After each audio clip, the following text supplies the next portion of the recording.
যদি লক্ষণ তোমরা যদি কোনো গর্ভবতী মায়ের শরীরে লক্ষ্য করো, তাহলে তোমরা ধারণা করে নিতে পারো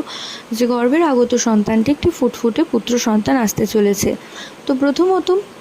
যদি দেখো কোনো গর্ভবতী মায়ের শরীরে চুলের পরিমাণ বৃদ্ধি পাচ্ছে, শরীরে সেটা যে কোনো অঙ্গ হতে পারে, সেটা পায়ের লোম হতে পারে, তার সাথে সাথে হাতের লোমও হতে পারে, এছাড়া মাথার চুলও হতে পারে। যদি হেয়ার গ্রোথ প্রচুর পরিমাণে বেশি হয়, তাহলে সেক্ষেত্রে ধারণা করা হয় যে গর্ভের আগত সন্তানটি একটি ফুটফুটে পুত্র সন্তান আসতে চলেছে। এছাড়াও যদি দেখো তোমরা থ্রু আউট প্রেগনেন্সিতে গর্ভবতী মা জল খাচ্ছে বেশি পরিমাণে, কিন্তু তার সাথেও তার ইউরিনের কালার হয়ে যাচ্ছে ডার্ক ইয়েলো, অর্থাৎ হলদেটে ভাবে